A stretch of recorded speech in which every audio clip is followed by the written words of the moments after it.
Don't come any closer. Her voice cracked like ice giving way. Barefoot on the bridge rail. 78 years old. Nightgown soaked through. Snow falling so hard, Cole could barely see her face, but he could see enough.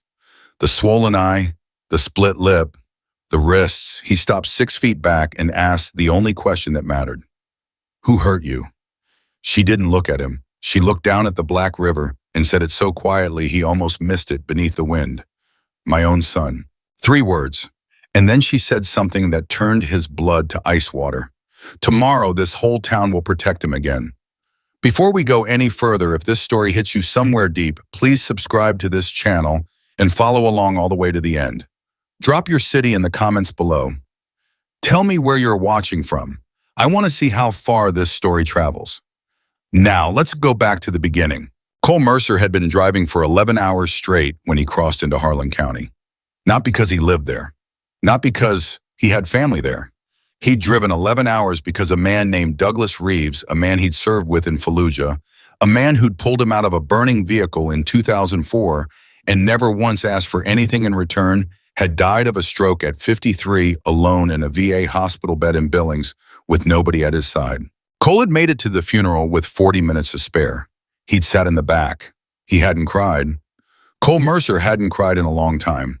He wasn't sure anymore if the mechanism still worked, if somewhere along the way the wiring had just burned out the same way Douglas had burned out quietly and without spectacle while the rest of the world kept moving. So he'd watched the ceremony. He'd shaken some hands. He'd said the appropriate things. And then he got it back on his Harley and pointed it north into the teeth of a Montana winter storm, because riding in bad weather was the only thing that still made him feel something close to alive. That was the kind of man Cole Mercer was at 51. Not dangerous, not reckless, just empty. He'd done 2 tours in Iraq, served 8 years total, come home with a back full of shrapnel and a head full of things no human being should have to carry. He'd done 3 years at Deer Lodge for aggravated assault, a bar fight that started when a man twice his size put his hands on a waitress, and Cole had made a decision that put them both in the hospital. He'd done his time clean. No incidents, no complaints. He'd walked out of prison at 43 with $40 in his pocket, a used Harley he'd bought from a corrections officer, and absolutely no plan for what came next. What came next turned out to be moving through the country like weather. He took mechanic work when he could find it. He stayed in cheap motels. He didn't accumulate things. He didn't form attachments. He existed efficiently and without drama, in that specific kind of solitude that men who've seen too much tend to build around themselves like a second skin. The bridge outside Harlan County was old enough that it didn't appear on his GPS. He almost didn't see her. She was wearing a pale blue nightgown that had soaked through in the snow, and from a distance in the dark, she could have been a piece of debris caught on the rail. But then she shifted her weight, and Cole's headlight caught the movement, and his hand hit the brake before his brain had fully processed what he was looking at. He shut off the engine. The silence that followed was enormous. The kind of silence that only exists in the middle of a Montana snowstorm, all that howling white noise pressing in from every direction and yet somehow creating a stillness that felt almost sacred. Cole climbed off his bike slowly. He walked toward her the way he'd once walked through cleared buildings in Ramadi. Weight forward, eyes tracking everything. Hands visible, voice already calibrating for the specific frequency that didn't sound threatening. He stopped 6 feet back, looked at her face. The left side was swollen in a way that wasn't from the cold. The bruising had gone yellow at the edges, a few days old, with a fresh layer of dark purple that was newer. Her left eye was barely a slit. Her lower lip had been split and had healed crooked. And her wrists, where the nightgown sleeves had ridden up against the rail, were covered in scars so old they'd gone white. Not recent, not tonight, but accumulated over what looked like years, decades maybe. Cole had seen enough violence in his life to recognize its long-term architecture. He didn't ask her if she was okay. That question was an insult given what was obvious. He said quietly, "Whatever it is, I've got time." She didn't respond. He tried again. "Cold night to be outside. Go away." Her voice was thin and hoarse, like she'd been crying for hours. "Please. Can't do that. I'm not your problem." "No, you're not," Cole said, "but here we are anyway." She tightened her hands on the rail and Cole felt his entire nervous system spike, but he kept his voice level. "My name's Cole. I'm just passing through. I'm not anyone official. I'm not going to call anyone. I'm not going to make a scene. I can't leave you out here. That's not something I'm able to do. A long silence.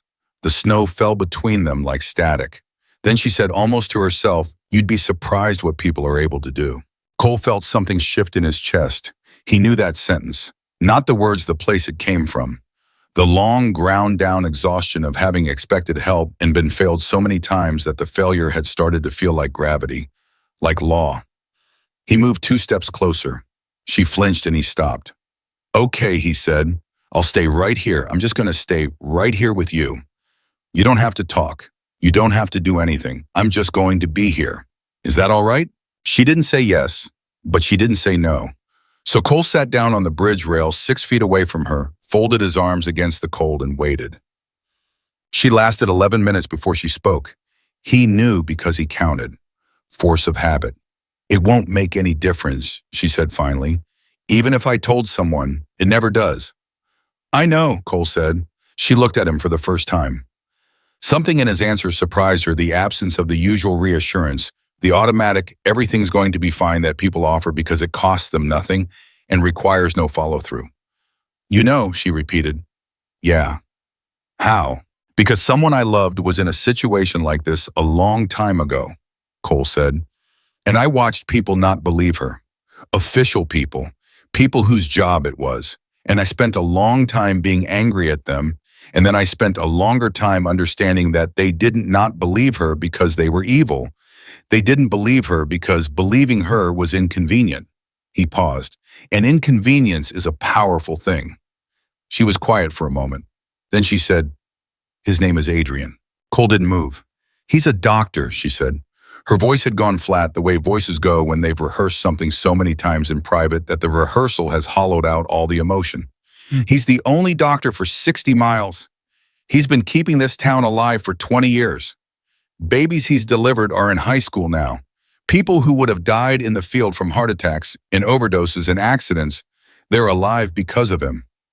A pause. The town loves him. And you by him? Cole asked carefully. She turned back toward the river. I'm his mother, she said. My name is Helen.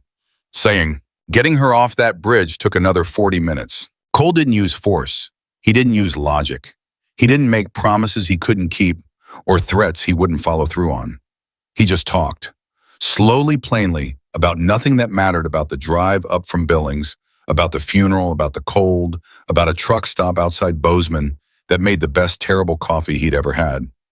He talked the way you talk to someone who is drowning, not to educate them about water, but to give them the sound of a human voice as something to swim toward. At some point as she climbed down from the rail, he didn't make a thing of it, just stood up, said, you want to get warm, and walked back toward the bike. She followed him. The Pine View Motel sat at the edge of Harlan County like an afterthought. 12 rooms, a vending machine, a parking lot that hadn't been repaved since 1987. The woman at the front desk was named Ruthie Bell, and she was 63 years old, and she had the face of someone who had seen enough of life to be genuinely unshockable. She took one look at Cole leading a barefoot elderly woman in a soaked nightgown through her lobby at 3:30 in the morning and said, Room 6, I'll get blankets. You want coffee? Please, Cole said. Ruthie didn't ask questions. Cole had encountered this before a specific kind of Midwestern pragmatism that bypassed curiosity in favor of function. There was a problem. The problem needed addressing. The questions could wait for morning when they might actually matter. He got Helen into the room, got the heat turned up, found dry socks in the emergency kit he kept in his saddlebags. Ruthie appeared with blankets, coffee, and a bowl of vegetable soup that she'd apparently reheated from whatever she'd had for dinner, and she set them down and walked out without a word. Helen sat wrapped in blankets and stared at the wall. Cole sat in the chair across from her and drank his coffee and didn't push. The bruising on her face was worse in the light. He could see now that the swelling around her eye had started to go down, which meant it was a few days old, not fresh. Her lip had healed wrong, meaning nobody had treated it. There were small circular scars on her forearms that he recognized from experience as cigarette burns healed, and old, the kind you stop noticing because they've become part of the landscape of your body. After a while, she said, You're not going to ask me anything. Not until you're ready. What if I'm never ready? Then you're never ready. I'll stay anyway. She looked at him with an expression he'd seen before, the specific disorientation of someone encountering simple decency when they've been conditioned to expect cruelty, like being handed something and not being sure whether it's safe to hold. Why, she asked. Cole set down his coffee. Because I had a mother, he said simply, and I failed her, and I've been carrying that for 23 years. So, he looked at her directly, I'm not in a position to walk away from this. The first full story came out around 5 in the morning. Not all of it, not yet, just the shape of it, the architecture. Helen Whitaker had been born in Harlan County in 1946. She'd married James Whitaker, a coal miner, a good man, a quiet man who'd worked the same mine for 30 years and never raised his voice, and died of black lung in 1997. She'd raised Adrien alone after James got sick, working double shifts at the school cafeteria, driving him to every AP class, every science camp, every scholarship interview. She'd been prouder of him than she'd ever been of anything in her life. And then, it started small, she said. Her voice had steadied the way people's voices steady when they're reporting facts rather than feelings. After he came back from residency, little things, he didn't like how I spent money. He didn't like who I talked to. He said I was getting confused, that I was repeating myself, misremembering things. I thought he was right at first. I thought I was getting old and losing my mind. But you weren't, Cole said. No. A pause. He was telling me I was, and then making sure I believed it. There's a difference. Her hands tightened around the coffee mug. He controlled my prescriptions. When I'd go to speak to anyone, my neighbor, my pastor, anyone, he'd call ahead. Tell them I was having a bad day. Tell them not to upset me. I didn't know for years that he was doing it. I just knew that everyone looked at me like I was fragile, like I might break. Another pause longer. Like I wasn't worth listening to. Cole was quiet. He hit me for the first time in 2009, she said. I told the sheriff called Adrien. Adrien told him I'd fallen. She looked at Cole with an expression entirely devoid of bitterness, just exhaustion, ancient and dense. The sheriff apologized to Adrien for the inconvenience. The room was very quiet. And you stayed, Cole said. Not a judgment, just a question. I tried to leave, Helen said. 3 times. The first time he told the town he'd close the clinic if I caused any more trouble. The second time she stopped, pressed her lips together. The second time he said if I left, he'd make sure everyone understood that I was mentally incompetent and he'd have me committed. He had the authority to do it. He was the only doctor. A long breath. And the third time I made it as far as Great Falls. I had a little money I'd saved. I called a women's shelter. They were full. I slept in a bus station for 2 nights, and then Adrien came and found me. And he drove me home, and he was very calm the entire time. She looked down at her hands. That was more frightening than anything else. How calm he was. Cole leaned forward, elbows on his knees. Helen, what happened tonight? Tonight specifically. She was quiet for a long time. I found something, she said, finally. In his files, a list of names, women, elderly patients going back years. And notes beside each name. Things he shouldn't have been doing during examinations. Things that weren't medical. Her voice dropped to almost nothing. I confronted him. I told him I was going to tell someone. I told him I didn't care anymore what happened to me. And he hit you, Cole said. He told me I could go ahead and try, she said. He said no one would believe a confused old woman with dementia over the town's most beloved physician. He said it so calmly. She looked up. And then I realized he was right. And that's when I walked out. Toward the bridge, Cole said. Toward the bridge. Cole didn't sleep. He sat in the parking lot on his Harley in the pre-dawn cold and tried to think it through clearly. He was passing through. He had no history in Harlan County. He had a felony on his record. He had no official standing, no legal authority, and no connections. He had a damaged elderly woman in room 6 who had just handed him a story that would require someone with real resources and real authority to do anything meaningful with. He had nothing. And yet, he pulled out his phone, dialed, 2 rings. It's 4:57 in the morning, said a woman's voice rough with sleep. I know, Marta, I need a favor. Marta Reyes was a retired Montana state investigator who Cole had met years earlier through a mutual veterans support connection. She was 60 years old, twice divorced, deeply suspicious of the entire world, and one of the most competent people he had ever encountered. "What did you do?" she said, not a question. "Nothing yet. I found something, a situation. I need to know how to handle it without blowing it up before there's any chance of help actually arriving." A long silence on the other end. "Tell me," Marta said. He told her. She was quiet through all of it. No interruptions, just the sound of her breathing, and at some point the sound of a chair scraping back and coffee being poured. When he finished, she said, "If what she's describing about the patient files is accurate, that's not just domestic abuse. That's criminal medical malpractice at minimum, potentially much worse." "I know." "And you have no evidence beyond her word." "I know." "And the sheriff is already aligned with the Sun." "Yes." "Cole." She said his name with a specific weight. This is a small town with a deeply invested power structure, centered around one man who has spent 20 years making himself impossible to remove. If you go at this wrong, if this woman recants because she's scared, if this doctor gets ahead of the story. "I know what happens," Cole said. "Do you?" "Because what happens is she ends up in a facility and you end up back in a cell and the whole thing dies quietly, and he continues for another 20 years. Cole stared out at the empty highway. "So what do I do?" he asked. Marta was quiet for a long moment. Then she said, "You keep her safe and you keep her talking. Document everything she's willing to put on record. And you don't move until you have something he can't explain away." A pause. "And you keep a very low profile. You're not the hero in this story, Cole. You're the person who holds the door open long enough for her to walk through it herself." "Understood. Call me when you have something concrete." Another pause, softer. "She okay?" Cole looked back toward room 6. "She's alive," he said. "That's where we're starting." "I am." By 7 in the morning, Harlan County was waking up. Cole could feel it, the specific pulse of a small town returning to itself after a night, the trucks starting on Main Street, the school buses running their routes, the lights coming on in the diner. All of it normal and ordinary, and completely unaware that the woman who kept it all running on a foundation of unspoken terror had spent the night on a bridge. He was back inside when Helen's phone began ringing. She looked at the screen. Something went through her face that was indescribable, not fear exactly, but something deeper and more fundamental.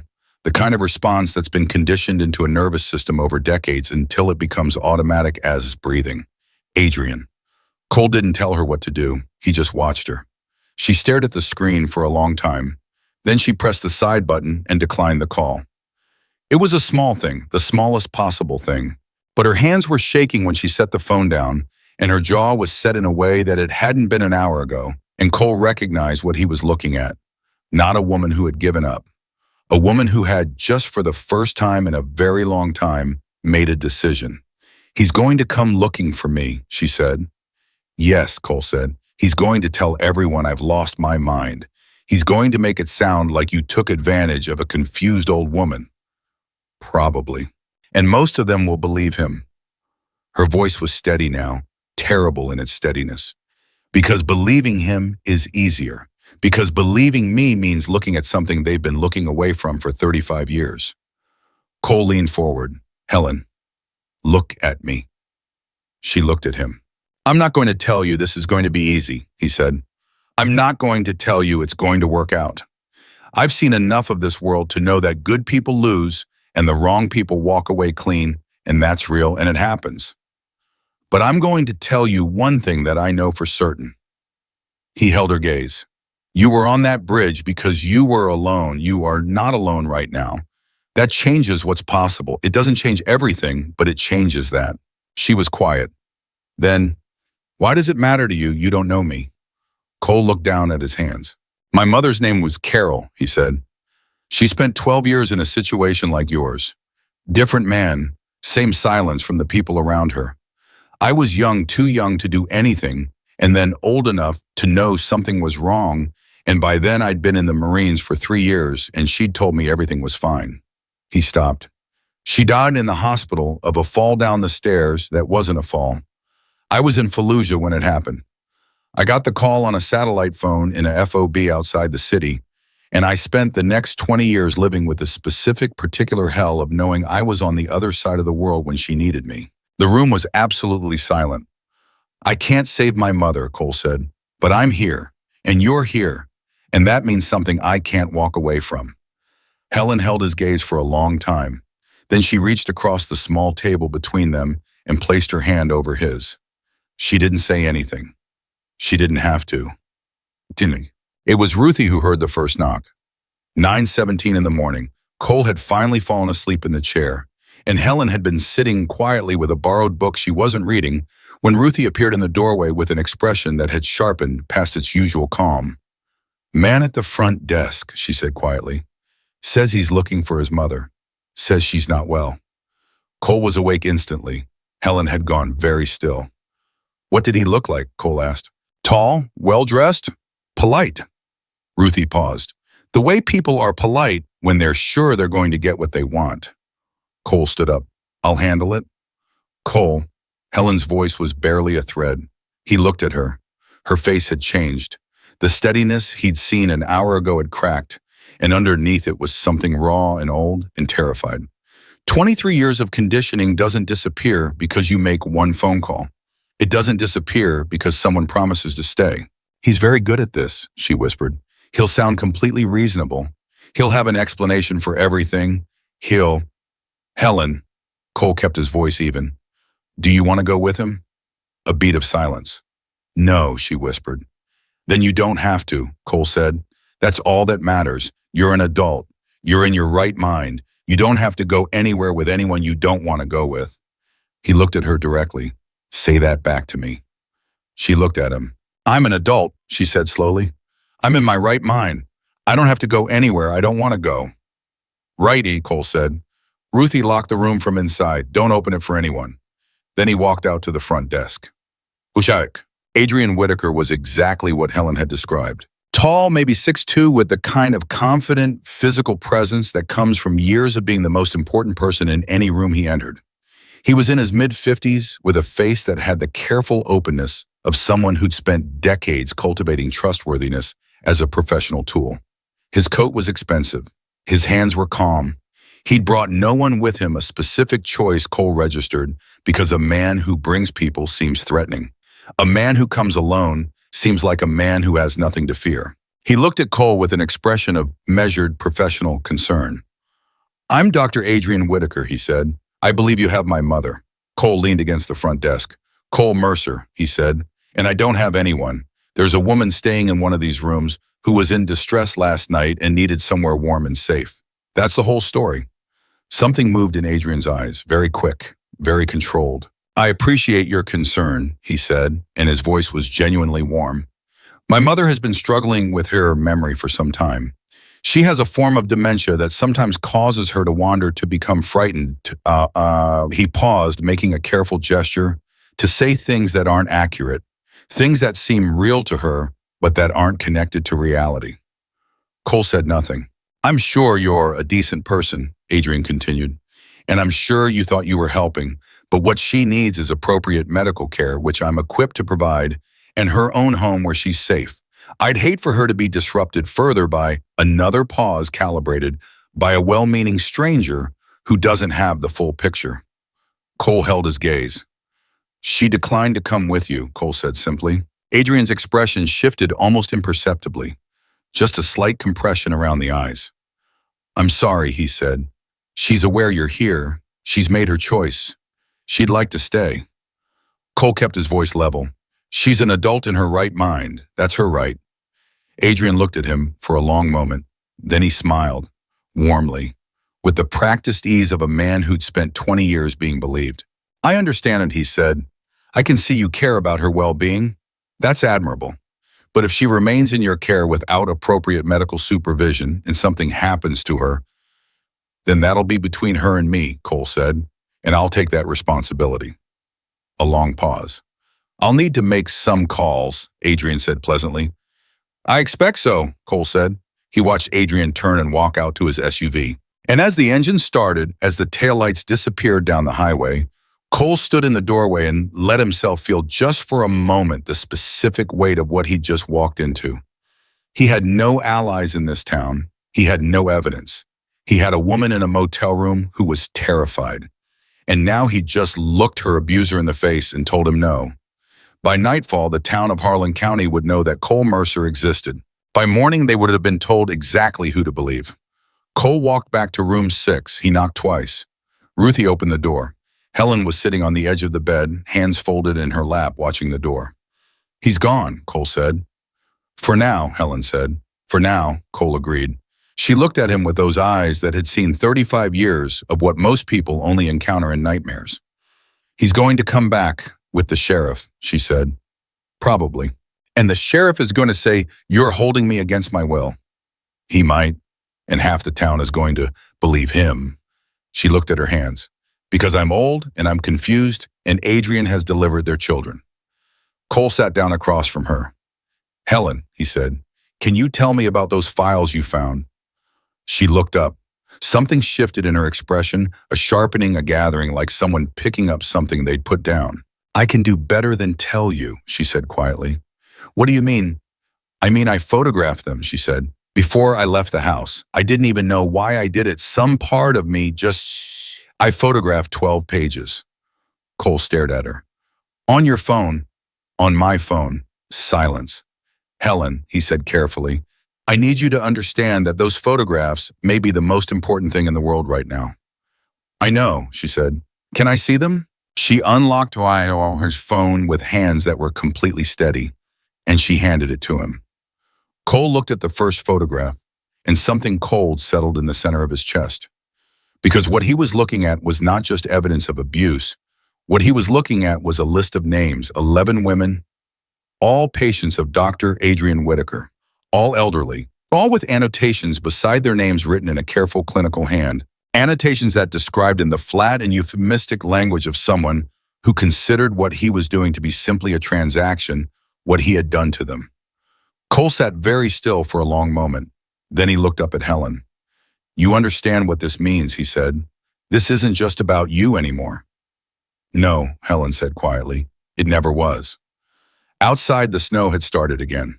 And somewhere across town, in a house that looked like any other house, a man was picking up a phone and beginning to build a story that would make Cole Mercer a criminal and Helen Whitaker a tragedy, and Harlan County a place where nothing had ever been wrong. He had done it before. He was very good at it. But this time there were photographs. And this time Cole Mercer was not going to look away. Cole spent 20 minutes with Helen's phone and didn't sleep for the rest of it. He sent every photograph to Marta's number with a single text, "Look at these before you call me back." Then he sat at the small table in room 6 while Ruthie quietly brought more coffee and Helen dozed fitfully under 3 blankets. And he thought about the weight of what he was holding. 11 names. He counted them again. Not because he'd miscounted, because he needed to feel the number settle into him the way important things need to settle fully without flinching. 11 women patients, most of them in their 60s and 70s, based on the birth years Adrien had noted in his cramped clinical handwriting beside each name. The annotations themselves were written in a shorthand that was clearly designed to be deniable. No explicit language, nothing that couldn't theoretically be reframed as legitimate medical notation. But the pattern was unmistakable to anyone willing to look at it honestly. Visits that happened outside normal office hours. Procedures marked as routine that had no routine medical justification. Notes about a patient's isolation, her family situation, whether she lived alone, whether she had anyone checking on her. Cole had seen operational planning documents in the Marine Corps. This read exactly like that. Marta called back at 11:14. "Cole." Her voice was different than it had been at 5 in the morning, tighter. "Where are you exactly?" "Pineview Motel, edge of Harlan County." "The photographs are real. She didn't alter them. She's 78 years old and she doesn't know how to change her ringtone, Marta." I had to ask. A pause. "Okay, I'm looking at these. And what I'm seeing, if this is what I think it is, this is not a small-town domestic abuse case anymore. This is a pattern of predatory behavior against vulnerable patients, spanning what looks like at least a decade. Maybe more. That's what I'm seeing too. You need a lawyer." "She needs a lawyer." "Both of you need a lawyer," Marta said firmly. Because the moment that doctor calls the sheriff and the sheriff shows up at that motel, you are standing in a room with a woman you have no legal standing to be protecting, and you have a felony record, and he has 30 years of goodwill currency in that county. You understand what I'm saying? I understand. So I'm going to make some calls. I know a woman in Missoula, a family law and civil rights attorney, who has dealt with exactly this kind of entrenched local power situation before. Her name is Dana Fitch. She's aggressive, and she's good, and she owes me a favor. How fast can she get here? Faster than you'd think, if I frame it correctly. A pause. In the meantime, don't let that woman out of your sight. Don't let her make any statements to law enforcement without representation. And for God's sake, Cole, do not give that sheriff any reason to arrest you. Copy that. And Cole. Her voice dropped slightly. The women on that list. If any of them are still in Harlan County. I know, Cole said. They don't know they're on it. He was quiet for a moment. I know, he said again. He hung up and sat with that for a while. 11 women who had been visited by their trusted physician in the intimate privacy of an examination room and had walked out of that room carrying something they didn't have the language for, or had the language and didn't believe anyone would receive it, and had returned to their houses and their lives and their daily routines, with Adrien Whitaker still moving freely through their town as a beloved man. The coffee was cold. Cole drank it anyway. Ruthie appeared in the doorway. Sheriff's cruiser just passed by on the highway, she said without inflection. Slow. Cole looked at her. Second time in an hour, she added. He didn't stop. Not yet. Cole nodded slowly. Ruthie, I need to ask you something directly. Go ahead. You don't know me. You have a business here. A life. Whatever Adrien Whitaker tells that sheriff. Within 48 hours, there's going to be a version of events circulating in this town that makes me look like a predator and makes Helen look like a confused victim of the wrong man. That's going to come back to you because she's in your motel. He held her gaze. You can ask us to leave, right now. I would understand it completely. Ruthie looked at him for a long moment. Then she said, My husband Carl died in 2019. Adrien Whitaker was his doctor for the last 3 years of his life. She paused. There were things about Carl's decline that never added up. Things I asked about that Adrien always had a very smooth answer for. Another pause longer. I've been asking myself for 5 years whether I was just grieving and looking for someone to blame, whether the questions were real or just pain. She looked at Helen's sleeping form. Seeing her face last night answered something for me. Cole didn't say anything. You're not going anywhere, Ruthie said. Either of you. She walked back to the front desk.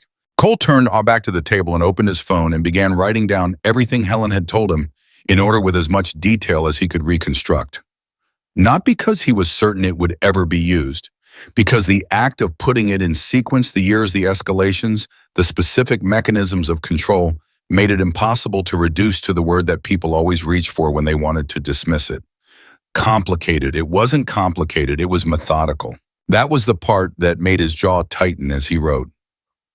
Helen woke at 12:30 and immediately asked if anyone had come. Not yet, Cole said. She sat up and pushed her hair back and accepted the coffee Ruthie brought and wrapped both hands around the mug. The swelling around her eye had gone down slightly in the hours of sleep.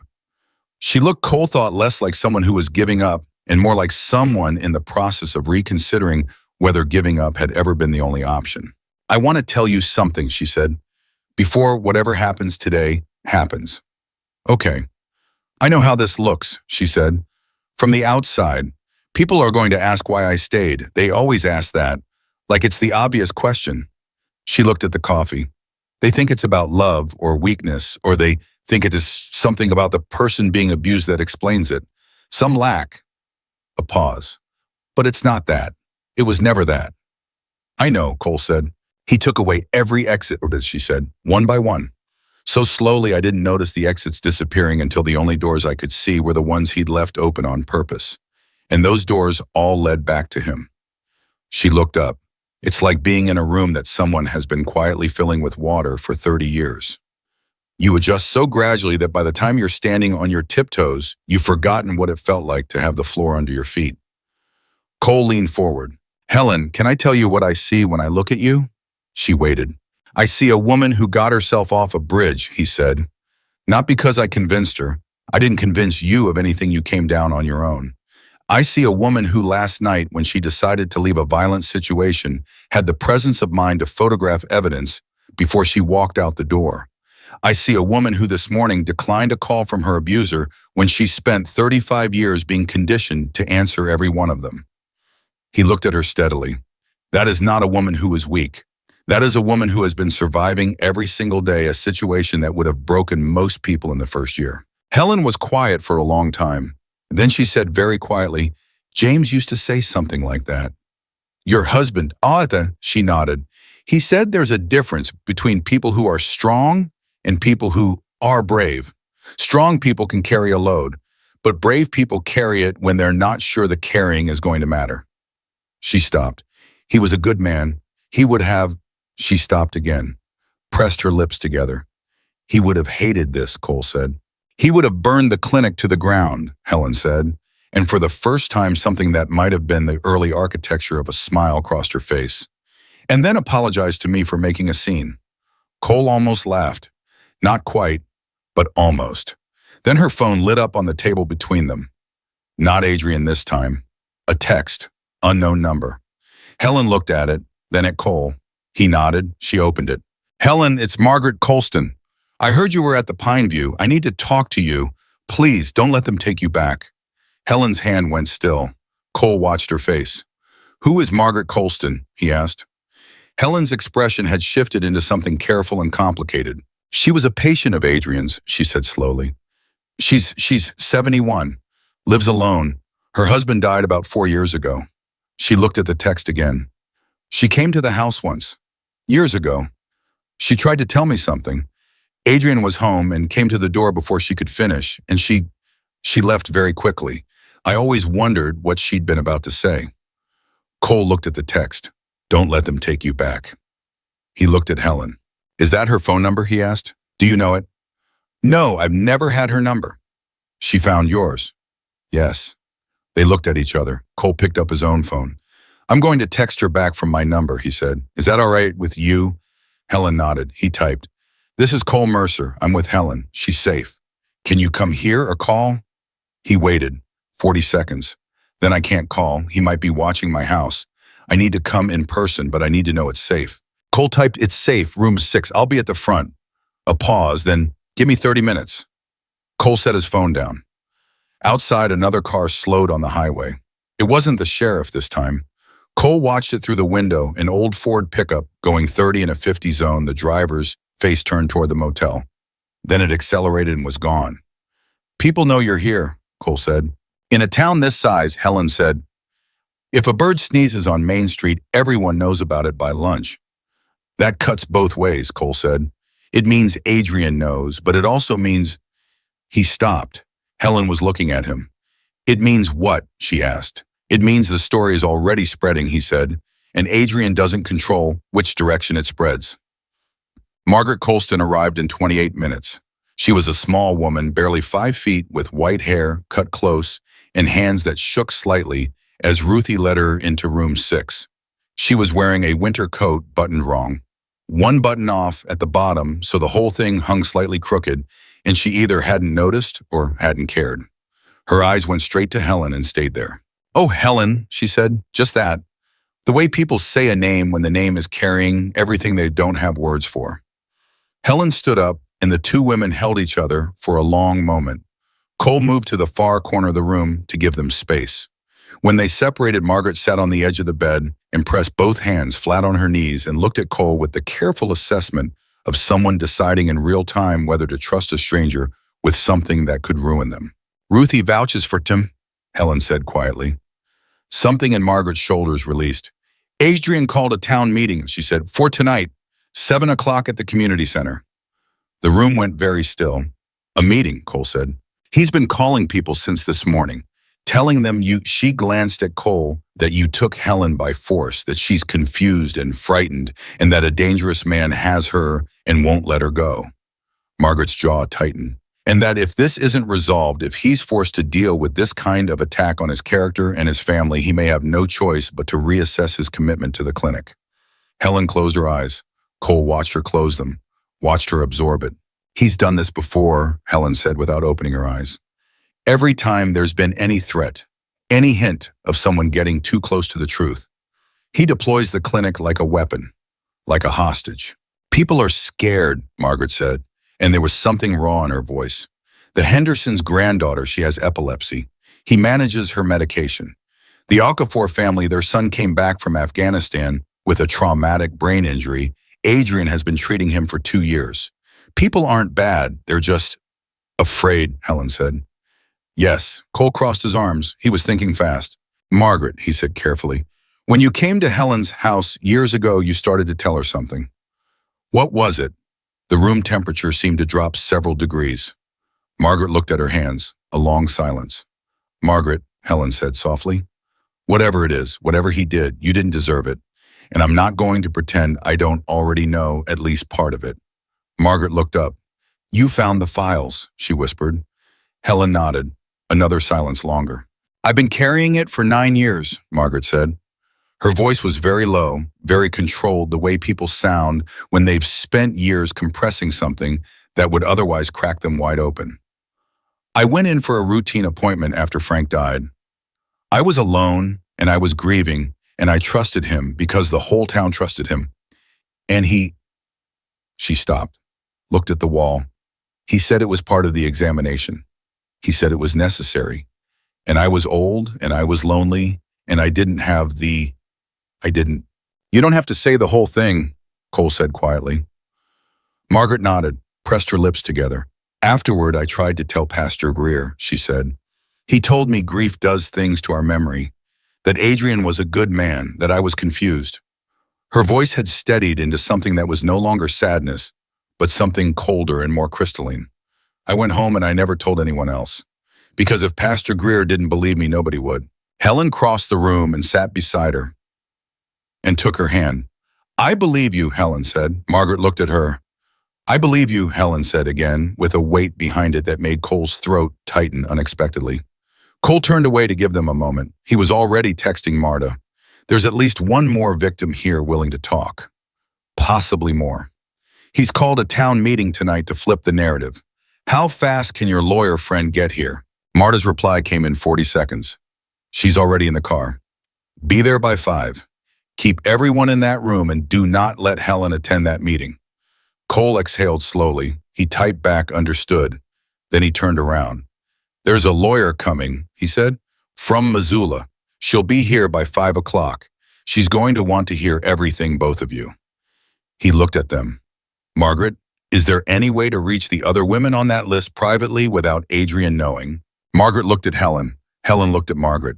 Something passed between them, the specific wordless communication of women who have survived the same thing and recognized each other across the distance of it. There are 3 others I know of, Margaret said carefully. Women who I've suspected over the years. Women who went quiet after certain appointments, who started avoiding Adrien's name in conversation. She paused. We don't talk about it. We've never talked about it, because talking about it would have meant admitting it was real. It's real, Cole said. I know that, Margaret said with a sharpness that was not directed at him, that was directed at the 9 years she'd spent arguing with herself. I've always known that. Then let me ask you something, Cole said. If you called them right now and you told them Helen was safe and there was a lawyer coming and there was a record with their names in it that was already on its way to the state attorney general's office. He watched Margaret's face carefully. Do you think they'd come? Another long look between the 2 women. Then Margaret pulled out her phone. Salag. By 3 in the afternoon, the motel room was full. Not with the chaos Cole had feared, people talking over each other, breaking down, losing the thread. It was quieter than that, more careful. 4 women in addition to Helen, ranging from 64 to 77, sitting on the bed and the chairs in the small strip of floor near the window. And the quality of silence between them was unlike anything Cole had heard in a long time. It was the silence of people who had been holding something alone for years, finally being in a room where holding it alone was no longer required. Ruthie had brought food, sandwiches, coffee, a plate of cookies. It should have been incongruous, this domestic abundance, in the middle of something this serious, but it wasn't. It was exactly right. It said you are safe enough here to eat. Cole stood near the door out of the way and listened as the stories emerged. They were not dramatic in their telling. They were quiet and precise and matter-of-fact the way accounts tend to be when someone has spent a decade rehearsing how to say something in a way that sounds believable. The specifics differed. The architecture was identical. All of them had been alone when it happened. All of them had been told afterward, explicitly or implicitly, that their understanding of the event was mistaken. All of them had tried to tell someone. All of them had not been believed.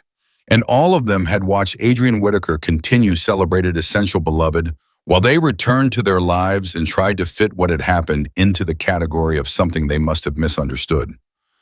Cole was watching them talk when his phone buzzed. Unknown number. He stepped outside to answer it. Mr. Mercer. The voice was male, local accent, not angry, carefully neutral in the way that's more threatening than anger. This is Sheriff Dale Parrish. I think it's time you and I had a conversation. Cole leaned against the exterior wall. I'm listening, he said. I understand you have Helen Whitaker at the Pineview Motel. I understand she came to you voluntarily. I'm not here to dispute that. A pause. But I think you may not fully appreciate the situation you've walked into, Mr. Mercer. Helen is a sick woman. She's been diagnosed by her son, Cole said. A brief pause. By her physician, the sheriff said, who is a licensed medical professional and whose diagnosis carries legal weight. It carries weight until someone challenges it, Cole said, with independent evaluation. Mr. Mercer, I've known Adrien Whitaker for 20 years. I have known his mother for 20 years. I know what I'm looking at here. And what I'm looking at is a troubled woman who has been taken advantage of by a stranger with a criminal record. Cole kept his voice level. Sheriff, I want to be very clear with you. Helen Whitaker is at this motel voluntarily. She is in the company of a licensed attorney who will be arriving within the hour. She has made a statement that she does not wish to leave. She has not been held against her will. She has not been threatened. She has not been confused. He paused. And within the next 24 hours, the Montana State Attorney General's office is going to receive a package of documentation that is going to make this conversation look very different in retrospect. Silence on the other end. Longer than a comfortable silence. That sounds like a threat, the sheriff said finally. It's a fact, Cole said. I'm not threatening anyone. I'm telling you what's happening so that you have the opportunity to decide which side of it you want to be standing on when it resolves. Another silence. You've got a lot of confidence for a man in your position, Parrish said. I've got a room full of women who have been waiting years to tell their stories, Cole said. That's what I've got, and I'm going to make sure they get the chance to tell them. He paused. Have a good afternoon, Sheriff. He hung up. His hand was completely steady. His heart was going about twice its normal rate. He stood in the cold for a moment and breathed. Then the door opened behind him, and Ruthie was there. The lawyer just called, she said. She's 40 minutes out. But Cole, she stopped. Her expression had changed. What, he said. Adrien just pulled into the parking lot of the community center, she said.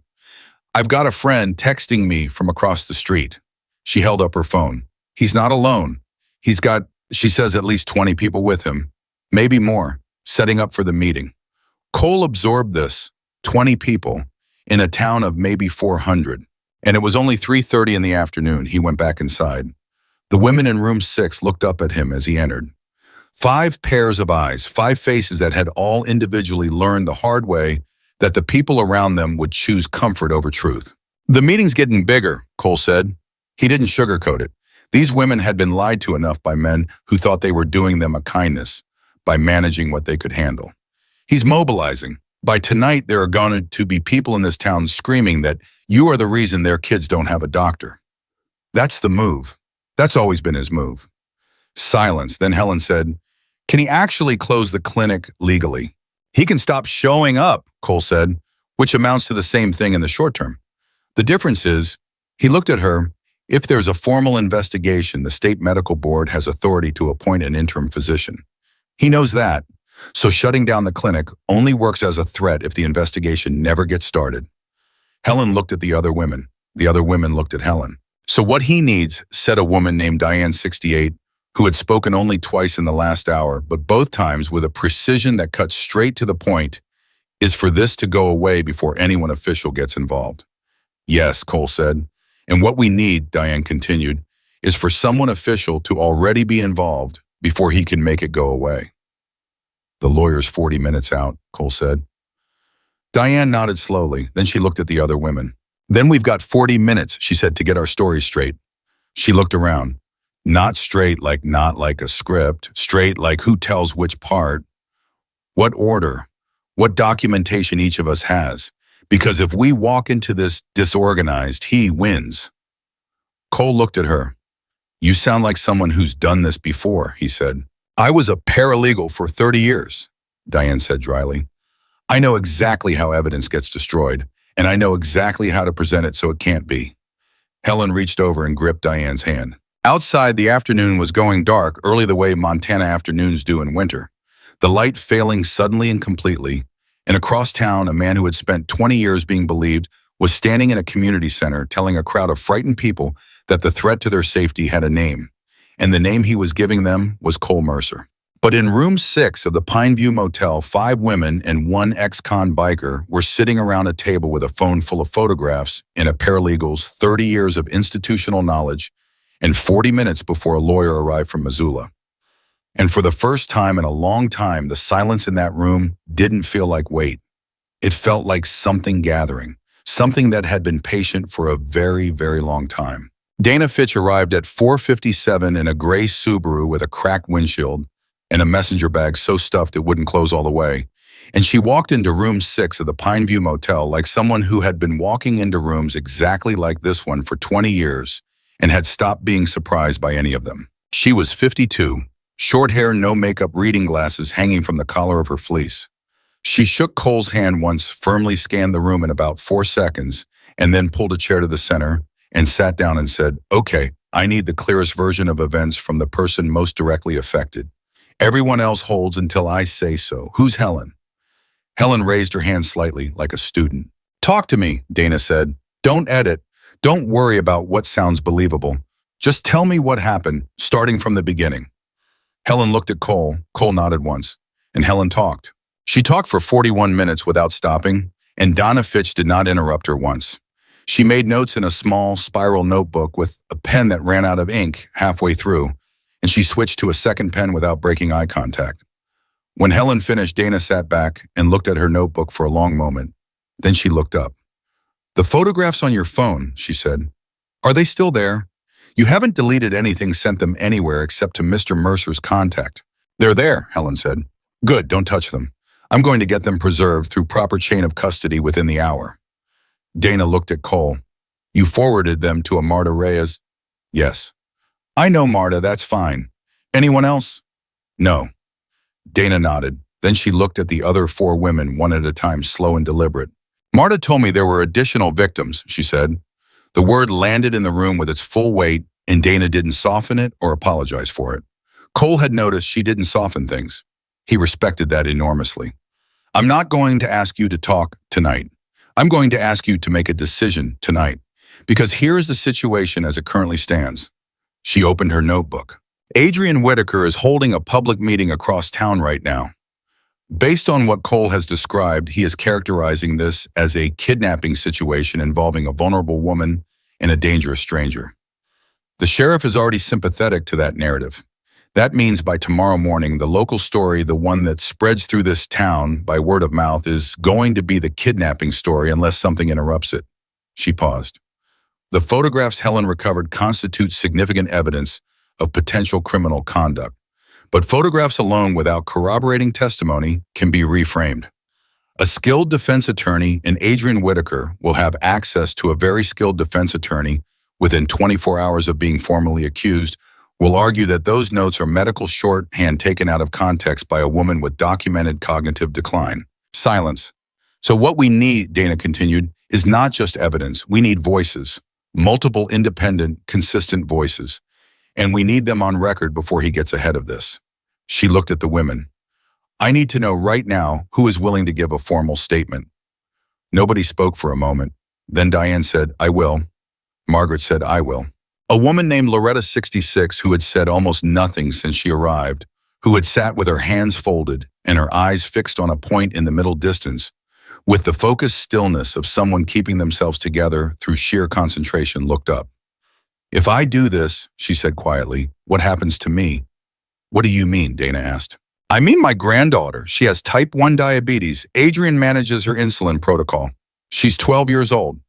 Loretta's voice was completely flat, which meant it was carrying more than it could show. "If I come forward, if he closes the clinic before anyone can replace him, he cannot legally abandon active patients without transfer of care," Dana said immediately. "That is grounds for immediate license revocation by the state medical board.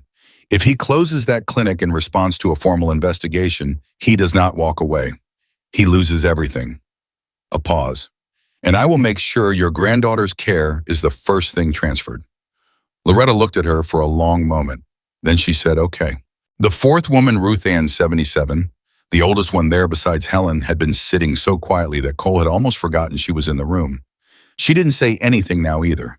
She just reached over and placed her hand on Loretta's arm, and that was the only answer she gave, and it was enough. "5 of you," Dana said quietly. 5 statements. 5 sets of corroborating details pointing to the same pattern of behavior over the same span of years. She closed her notebook. "That's not a confused old woman. That's a federal case." The room breathed. Then Cole's phone rang. He looked at the screen. "Sheriff Dale Parrish." He showed it to Dana. She nodded. He answered. "Sheriff." "Mr. Mercer," Parrish's voice had changed since their last conversation. The careful neutrality was gone. What was underneath it when it was harder to read, not quite anger, not quite alarm, something in between.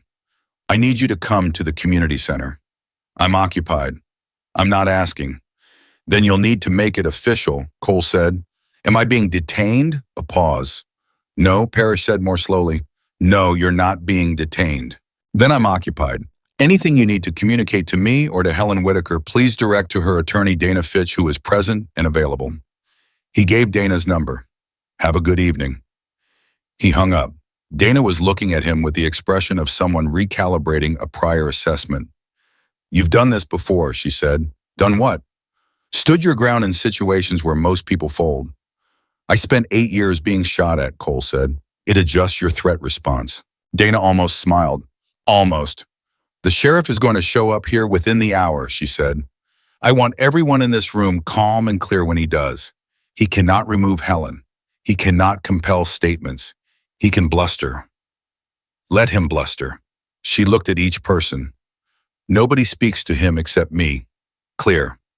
5 nods. Cole nodded too. "Good," Dana said and opened her bag and got to work. The community center meeting was being texted to Ruthie in real time by her friend Connie, who was 60 years old and had been a county clerk for 22 years, and had, in her words, seen enough political theater to know the difference between a man making a speech and a man building a story. Ruthie relayed the updates to Cole in the hallway in quiet bursts while Dana worked inside. 6:45 Adrien opened the meeting by thanking everyone for coming and expressing how difficult the past 24 hours had been for his family. 6:52 he described Helen's history of cognitive episodes in careful clinical language with the practiced sorrow of a devoted son at the end of his rope. 7:04 he described Cole as a transient with a violent criminal record who had taken advantage of a vulnerable, frightened woman. 7:11 someone in the crowd asked whether Helen had said she didn't want to come home. Connie's text read, Adrien said, "That's exactly the nature of this condition. She doesn't understand what's in her best interest." People nodded. Some people are crying. Cole read that last line and felt something hot and controlled move through him. 7:19 a man named Frank Okafor, whose son Adrien had been treating for traumatic brain injury, stood up and said that if this situation wasn't resolved and Adrien left the county, he didn't know how his son would survive. The room reportedly went very quiet. 7:23, Adrien said that he had devoted his life to this community and he would continue to do so, but that he needed the community to support him in this moment of personal crisis. He used the phrase, "my family," 4 times in 90 seconds. 7:30, the meeting ended. Adrien had not threatened to close the clinic directly. He hadn't needed to. Frank Okafor had done it for him, and 12 other people had added their versions of the same fear, and the meeting had accomplished exactly what it was designed to accomplish. By 7:45, Cole could hear vehicles slowing on the highway outside, not stopping, slowing, looking. Ruthie came back inside and stood beside him. It's going to get worse before it gets better, she said. Yeah. You holding up? Cole considered the question honestly. I'm okay. You? I've been okay through worse than this, Ruthie said, and something in her voice had a specific texture to it that Cole filed away but didn't push on. Not tonight. Connie says people are going to start showing up. Not violent, just the way people show up when they want to make their presence felt. Crowd pressure. Small town version of it. She paused. Cole, there's something I should tell you. About Carl. About my husband. Cole turned to look at her. Not tonight, she said before he could respond. Tonight you've got enough, but soon. She looked at the door to room 6. Because I think I'm on that list too, in some way. Not as a victim directly, but Carl's treatment in the last year. The way things accelerated. The decisions Adrien made that I never understood. A pause. I think I need to talk to that lawyer. I'll tell Dana, Cole said. Ruthie nodded. Then she went back to the front desk because that was who she was, a woman who processed things by continuing to function. And Cole stood in the hallway and thought about the weight of a town that had been slowly poisoned by a man everyone loved, and how many more layers of damage there were still to uncover. He didn't get long to think about it, because at 8:11, the sheriff's cruiser pulled into the parking lot. Parrish was a large man in his late 50s, with the careful physical authority of someone who'd spent decades being the biggest presence in any room. He came in alone, which Cole registered as either confidence or a message, maybe both. He took in the motel lobby, took in Ruthie behind the desk, and then looked at Cole standing in the hallway with an expression that was doing a lot of work to stay neutral. Your attorney inside, he asked. She is, Cole said. I'd like to speak with Helen Whitaker. Her attorney would like to be present for that conversation. That's her right. Cole knocked twice on the door to room 6. Dana opened it, assessed Parrish in 1 second, and stepped into the hallway with her notebook. Sheriff Parrish, she said, not warmly, not coldly, precisely. Dana Fitch, I represent Helen Whitaker. What can I do for you? Parrish looked past her into the room. Cole followed his gaze. Helen was visible sitting in the chair, hands folded, watching the doorway. The other women were there too, and something shifted in Parrish's expression when he saw them, a confusion, a recalibration that he controlled quickly, but not quite quickly enough. I'm conducting a welfare check, he said, on Helen Whitaker. Helen is present well and here entirely of her own volition, Dana said. Would you like her to confirm that? A pause. Yes, Parrish said. Dana stepped aside slightly. Helen, she said, the sheriff would like to confirm that you're here voluntarily. Helen looked at Parrish directly. Cole watched her do it. He watched the specific effort it required meeting the eyes of a man who had failed her 17 years ago, when she'd gone to him with a split lip and a bruised rib and been told she'd fallen, and he watched her hold the eye contact without flinching. I'm here because I want to be here, Helen said. Her voice was clear and steady. I'm not confused. I'm not being held. I'm not afraid of Mr. Mercer. A pause. The only thing I'm afraid of is going back to my son's house, and I'm not going to do that. Parrish absorbed this. Something moved across his face. Cole had been studying faces in high-stress situations long enough to read the architecture of doubt when it appeared, and what he saw in Dale Parrish's face in that moment was not the smooth certainty of a man who knew he was right. It was the specific, uncomfortable cracking of a man whose version of events had just developed a fissure he couldn't immediately explain.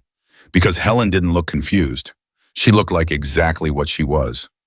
Dr. Whitaker, Parrish started, is not her physician of record as of this evening, Dana said cleanly.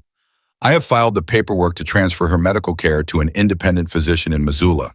Adrien Whitaker has no medical authority over Helen Whitaker as of 4 hours ago. She paused, which means any diagnosis he has previously provided is now subject to independent review. Parrish looked at Dana, then at Helen, then at the room full of women behind Helen. Who are these women, he said. Residents of Harlan County, Dana said, patients of Dr. Whitaker's clinic, here voluntarily supporting a neighbor. Parrish's jaw tightened. I'd like their names. They're private citizens engaged in a private gathering, Dana said. You're welcome to request a formal list through appropriate legal channels. Ms. Fitch, Sheriff, Dana's voice didn't rise, but it sharpened in a way that stopped him cold. I want to say something to you and I want you to hear it clearly. What is happening in this room right now is the beginning of a formal legal process that is going to result in the most significant criminal investigation this county has ever seen. You can be part of the problem or part of the solution. That is genuinely your choice. But I need you to understand that the decision you make in the next 60 seconds is going to be part of the record. Silence. Parrish looked at her for a long time. Then he looked at Helen one more time. And Cole saw at the exact moment when a man who has been carrying someone else's lie for 17 years feels the weight of it shift. It wasn't a dramatic moment. It didn't look like a revelation. It looked like a man getting tired. I'll need to speak with Dr. Whitaker, Parrish said quietly. That's entirely your business, Dana said. He nodded once, looked at Cole with an expression Cole couldn't fully read and left. The door closed. The room exhaled. At 9:40, the first rock hit the motel window. Not room 6, the lobby window, a small rock more thrown in the direction of the building, then at it specifically, not a genuine attack, a message. Ruthie called the sheriff's non-emergency line and reported it in the flat, unemotional tone of a woman who was not going to dignify the gesture by sounding scared. Parrish didn't send anyone. By 10, there were 7 vehicles in the highway turnout across the road.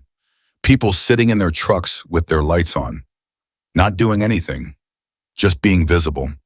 Cole stood at the lobby window and watched them. Small-town mob, Ruthie said, appearing beside him with 2 coffees. Not dangerous, scared and angry and looking for somewhere to put it. For now, Cole said. For now, she agreed. The women in room 6 had divided naturally into 2 groups, those who could sleep and those who couldn't. Dana had taken statements from all 5 of them over the course of 3 hours, each one separately, each one detailed and consistent in the specific ways that real accounts are consistent and fabricated accounts are not. Afterwards, something had shifted in the room's atmosphere. Not relief, it was too early for relief, but a kind of lightning. The specific lightning that comes when something you've been carrying alone gets distributed. Cole was thinking about that when his phone buzzed. Unknown number again. He answered immediately. Silence on the other end for a beat. Then a man's voice, low and controlled. Mr. Mercer, this is Adrien Whitaker. Cole kept his face perfectly neutral and put one finger up toward Ruthie, who immediately went to get Dana. Dr. Whitaker, Cole said. I think we should talk, Adrien said. Just the 2 of us, without lawyers, without theater. I'm listening. You're a smart man, Adrien said, and his voice had that quality Cole had noticed in the parking lot, warm. Reasonable, the voice of someone who has spent decades being the most trusted person in any room. You can see how this situation has gotten complicated. My mother is a fragile woman who has been through a great deal. I understand why someone might look at her situation from the outside and jump to conclusions. I understand that. I don't hold it against you. Cole said nothing. But you need to understand something, Adrien continued.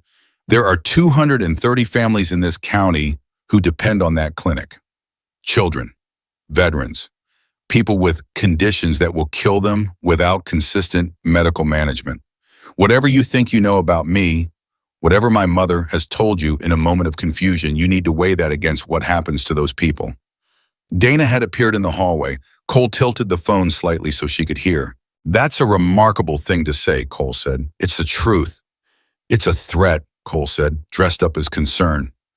A brief pause. I'm giving you an opportunity, Adrien said, and the warmth had thinned slightly. My mother comes home, you move on. The photographs on her phone have a reasonable explanation that any medical professional would understand. Nothing needs to escalate. The photographs are already in the hands of the state attorney general's office, Cole said. Silence. Longer than any silence in the conversation so far. That's not true, Adrien said carefully. It's true, Cole said, and there are 5 formal statements from 5 women who are patients of yours, all made tonight, all documented by a licensed attorney, all describing a consistent pattern of conduct over more than a decade. He paused. So I want to be honest with you, Dr. Whitaker. The situation you're describing where you return to your clinic and your life and everyone goes back to their normal routine, that situation ended about 4 hours ago. The silence that followed was of a completely different quality. Cold, dense. The silence of a man whose model of reality has just been informed that it's wrong. Who are these women? Adrien said. Not a question, something else. I'm going to let my attorney respond to any further communication, Cole said. Have a good night, Dr. Whitaker. He hung up. Dana was already moving back toward the room phone to her ear, talking rapidly to someone Cole assumed was in the Attorney General's office, or close to it. Cole leaned against the wall. His hands were steady. But something in him knew with the specific cold clarity of a man who has been in enough situations where things go wrong that the call he'd just ended had changed something. Adrien Whitaker was not a man who accepted no. He was a man who for 35 years had never needed to. And that meant the next move was not going to come through the sheriff. It was not going to come through a crowd of worried neighbors in pickup trucks. It was not going to be reasonable or calculated or dressed up in professional warmth. It was going to be something else entirely. Cole went to Helen's door and knocked. She opened it immediately. She hadn't been sleeping. He called me, Cole said. Her face didn't change. She'd been waiting for this information. What did he say? He offered a deal. You come back, everything goes away. And when I told him it was too late for deals, Helen looked at him for a long time. He's not going to accept that, she said. No. What does he do when he doesn't accept something? Cole asked. When he can't control the outcome through charm or pressure, what does he actually do? Helen's face did something complicated. A memory moving through it. Not one memory, many. He disappears the problem, she said quietly. Cole held her gaze. What does that mean specifically, he asked. Helen looked at her hands. 3 years ago, she said slowly, there was a nurse at the clinic, young woman, early 30s. She worked there for about 8 months, and then she quit very suddenly. Moved out of the county within a week. I never knew why. She paused. 6 months after she left, Adrien told me she'd had a breakdown, that she'd been struggling with addiction, that it was very sad. Another pause. I believed him, because I always believed him. That was the machinery I always believed him. She looked up. But I found out later through Margaret that this nurse had tried to make a complaint to the medical board, and that before the complaint was ever formally received, her employment history had somehow developed a notation about unreliable conduct, and the complaint was never processed. The room was very quiet. He buried it, Cole said. He didn't just bury it, Helen said. He made sure she had nothing left to stand on when she tried to say anything. Her reputation, her professional record, everything. A long pause. And then she was gone. And the clinic kept going, and Adrien kept delivering babies and saving heart attack victims and being the man this town cannot live without. She met Cole's eyes. That's what he does. He doesn't lose. He removes the thing that's threatening him. Cole processed this. The photographs, we said. Is there anything on that phone, any contact, any message that could tell him who you might have spoken to before tonight? Helen's expression shifted. She reached for her phone and then went very still. What? Cole said. There's an app, she said slowly. On my phone. Adrien put it there 2 years ago. He said it was so he could check in on me. Make sure I was all right. She turned the phone over in her hands. He called it a safety app. Cole felt the cold settle in his chest. It tracks your location, he said. And possibly more, Helen said. They looked at each other. And Cole understood in one crystallizing moment that Adrien Whitaker had known exactly where Helen was from the moment she walked off that bridge. He had not come to the motel this morning because someone told him. He had come because he had been watching the dot on a screen all night, which meant he had known about the lawyer arriving. He had known about the women gathering. He had known about the statements. And he had still called Cole at 9:45 to offer a deal, which meant either he was desperate or he was already executing something else, and the phone call was designed to buy time. Cole moved fast. He went to Dana and told her in 15 words. Dana told him in 8 words what to do with the phone. Cole went back to Helen and said, "Give me the phone and get everyone away from the windows." Helen handed it over without asking why. Cole walked it to the far end of the parking lot, set it on the ground behind Ruthie's dumpster, and left it there. Then he went back inside and stood in the hallway and listened to the sounds of a Montana night pressing in from every direction. The trucks across the road had their engines running now. Someone inside room 6 was crying quietly. Not in despair, the other kind. Ruthie appeared from the lobby. "State police," she said, her voice low and level. "Just pulled off the highway, 2 cars. She paused. Donna must have made a call. Cole exhaled. She did, he said. Is that good? Ruthie asked. Cole looked at the door to room 6. Through it, he could hear Dana's voice calm and precise, and Helen's voice answering, and the other women's voices underneath, both all of them together in the specific frequency of people who have stopped being alone with something. For them, yes, he said. And for Adrien, Cole looked out at the parking lot, at the dark highway, at the trucks sitting in the turnout with their lights burning. That depends, he said, on what he does next. He didn't say, I'm worried about what he does next. He didn't need to, because Helen had told him who Adrien Whitaker became when his control over a situation slipped. And the state police cruisers in the parking lot, and the 5 sworn statements, and the photographs in the Attorney General's hands were not containment. They were pressure. And pressure applied to the wrong kind of man didn't produce surrender. It produced something much more dangerous. It produced a plan. The state police left at 2 a.m. Not because the situation was resolved, it wasn't not even close, but because Dana had gotten what she needed from them for the night, a formal intake of the evidence, a case number and a promise that an investigator from the Attorney General's office would arrive in Harlan County by 9 the following morning. The tracking app on Helen's phone was now a separate piece of evidence. The photographs were secured in 3 different places. The 5 statements were notarized and transmitted. On paper, everything was moving in the right direction. Cole stood in the parking lot after the cruisers pulled out and watched their taillights disappear and felt the specific unease of a man who has learned through hard experience that things moving in the right direction and things being under control are not the same thing. The trucks across the highway were still there, 4 of them now down from 7. The ones who'd stayed were the ones who'd decided this was personal enough to sit in the cold past midnight. He didn't blame them. Frank Okafor's son needed medication. The Hendersons' granddaughter needed her insulin protocol managed. These were real people with real stakes, and Adrien had spent 20 years making himself the answer to their most frightening questions. You don't dismantle that with a case number and a 9 a.m. appointment. He went back inside. Helen was the only one awake in room 6. The other women had drifted off in pairs, Margaret and Loretta on the bed, Diane in the second chair with her coat pulled over her like a blanket. Ruth Ann on the floor with 3 pillows arranged with the methodical precision of someone who had camped before and knew how to make do. Dana was in the lobby, still on her phone, voice low and continuous, working through the night the way certain people work, without drama, without complaint, as if sustained effort was simply the cost of doing something that mattered.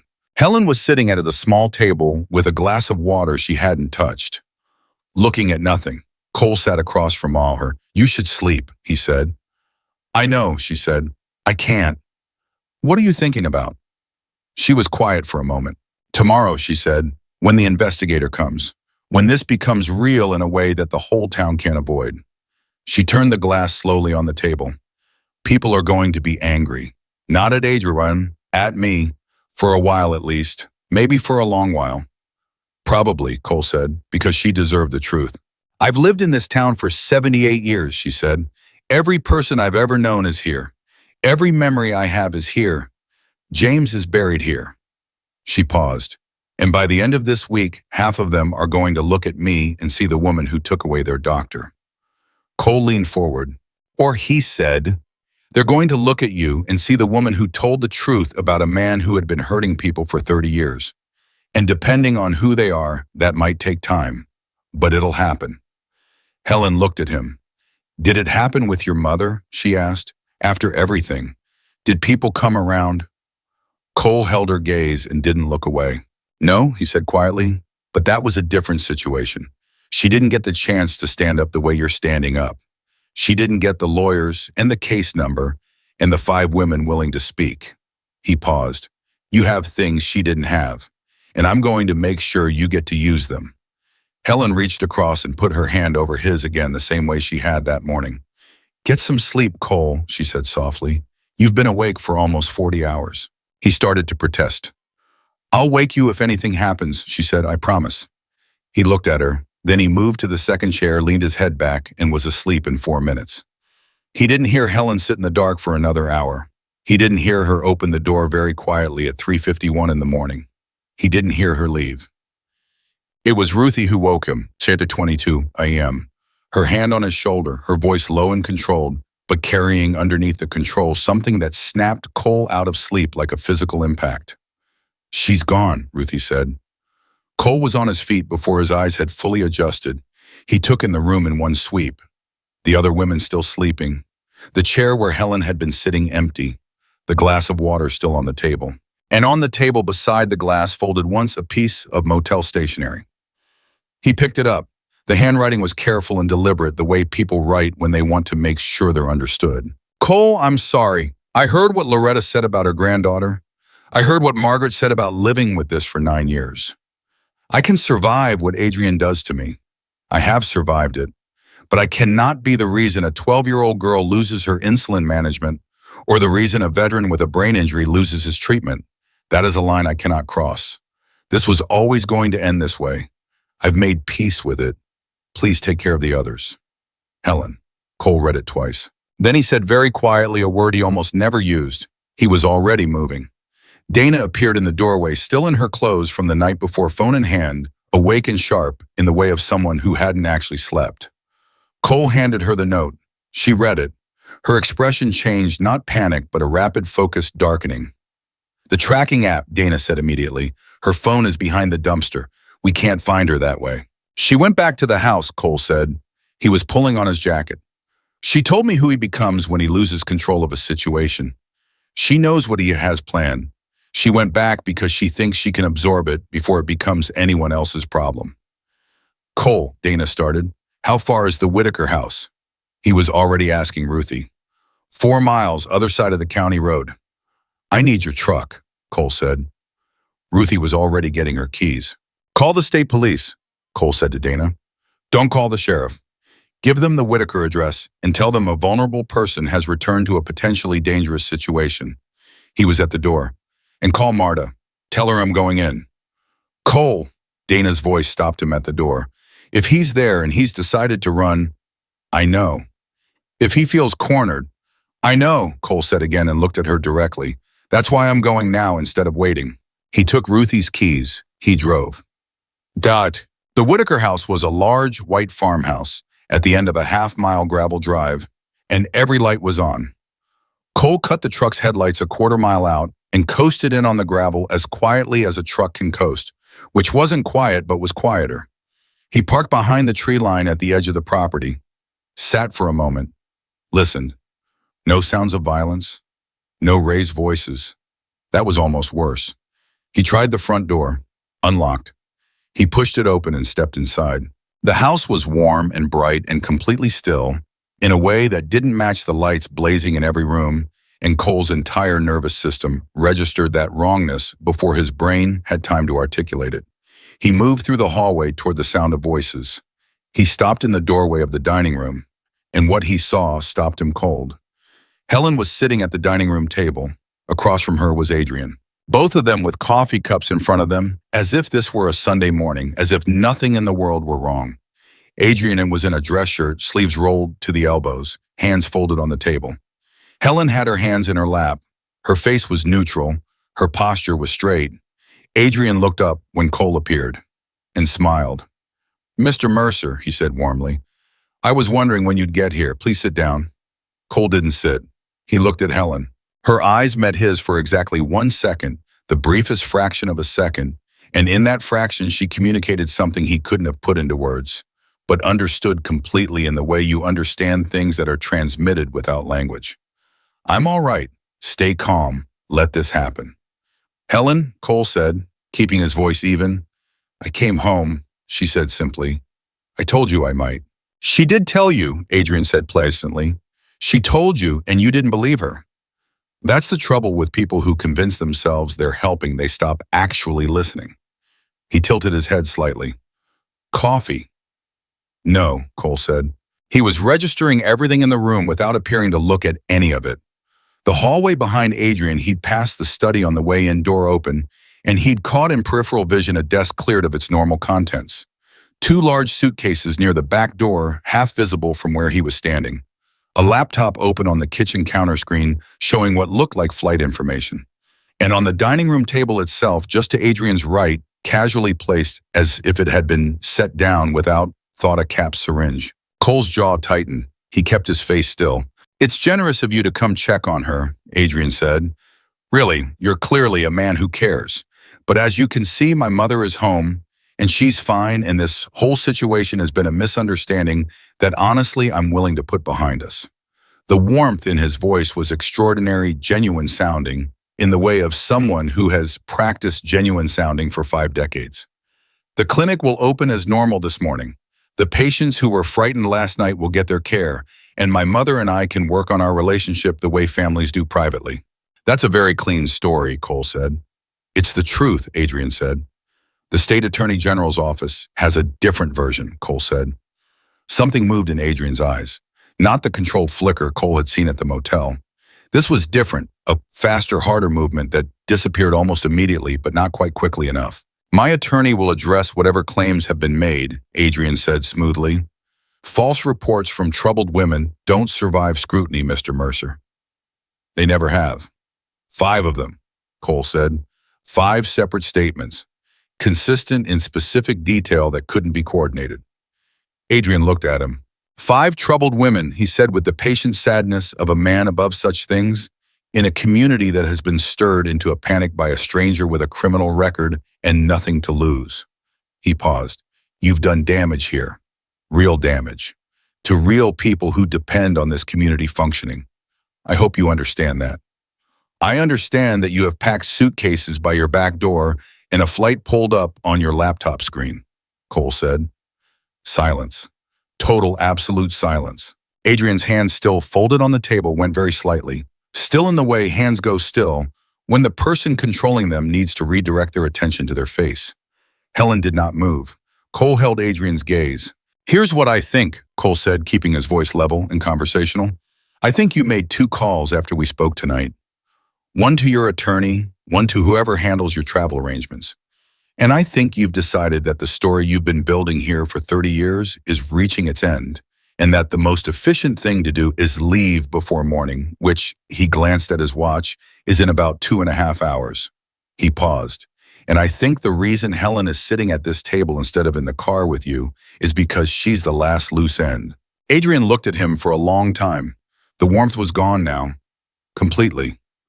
What was underneath it was not rage. Cole had expected rage. What was underneath it was something far more controlled and therefore far more frightening, the cold functional assessment of a man who has spent decades resolving problems methodically and who was now resolving one more. You're very perceptive, Adrien said. Helen, Cole said, get up. I don't think so, Adrien said, and his hand moved to the syringe. Cole went still. Potassium chloride, Adrien said, and his voice had gone almost gentle in the particular way that clinical people go gentle when they're discussing something technical. At her age with her cardiac history, it would present as a myocardial event. Natural causes entirely defensible, tragic, but not surprising.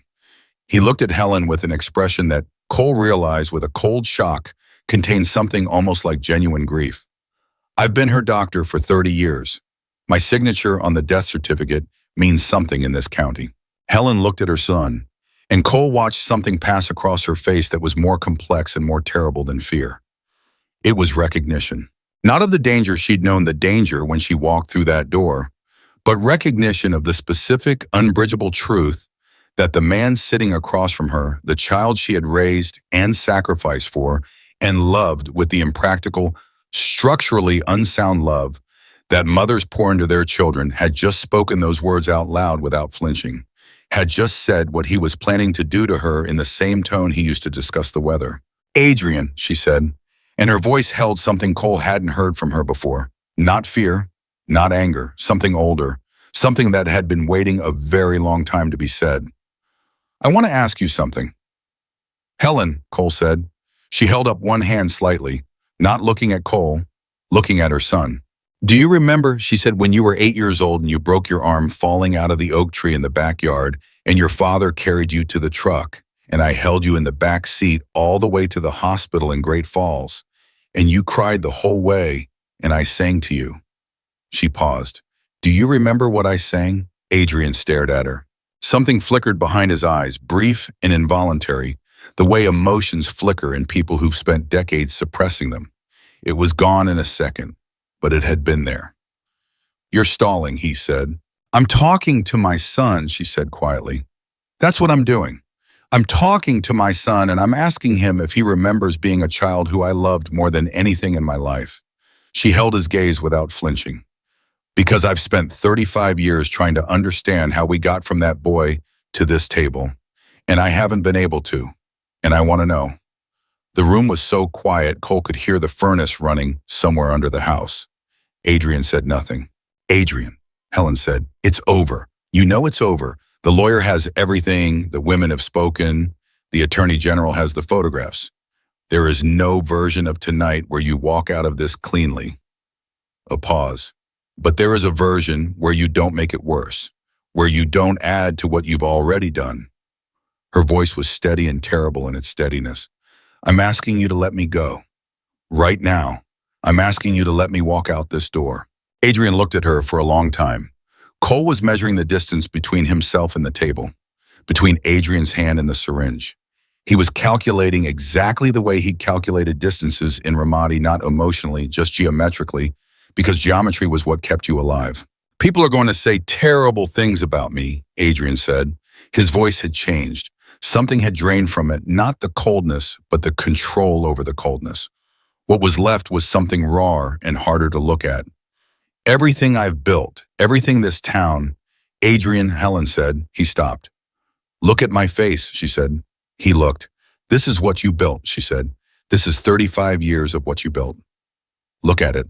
And Adrien Whitaker, for one unguarded moment, looked at his mother's face, the healed scars, the careful way she held her jaw, where it had been broken and set wrong, the eye that would never open quite all the way again, and looked at it the way a person looks at something when they can no longer arrange their perception of it in a way that makes it bearable. His hand moved away from the syringe. It was a small movement, almost imperceptible. But Cole saw it, and Helen saw it, and the room held its breath. Then Helen reached slowly into the collar of her shirt and pressed something Cole hadn't noticed, a small device clipped to the inside of her neckline, and said calmly and clearly, My name is Helen Whitaker. I am 78 years old. I am recording this conversation. Dr. Adrien Whitaker is sitting across from me at the dining table of the home we share at 414 County Road, North Harlan County, Montana. In the last 10 minutes, he has described his intention to administer a lethal injection to me and stage my death as a natural cardiac event. She looked at her son without blinking. I would like him to tell the truth now, while he still can. Dead silence. Then Cole heard it. From the small device in Helen's hand, a faint tinny sound. A voice. Not one voice. Several voices, confused, waking. Ruthie's emergency radio channel. The one that broadcast on the open frequency that every scanner in Harlan County could receive. The one that volunteer firefighters monitored. That farmers kept on their kitchen counters. That truck drivers listened to on overnight routes. Helen had activated it the moment she sat down at that table. Everything that had happened in this room for the last 20 minutes had been broadcast live across Harlan County. Every word, every admission, the syringe, the flight information, all of it. And Adrien knew it. Cole could see the exact moment he understood. It moved across his face like weather, disbelief. First, then calculation, then the specific suffocating collapse of a man whose entire architecture of control has been removed from underneath him all at once. You, he started. I've been afraid of you for 35 years, Helen said quietly. I thought that was permanent. I was wrong.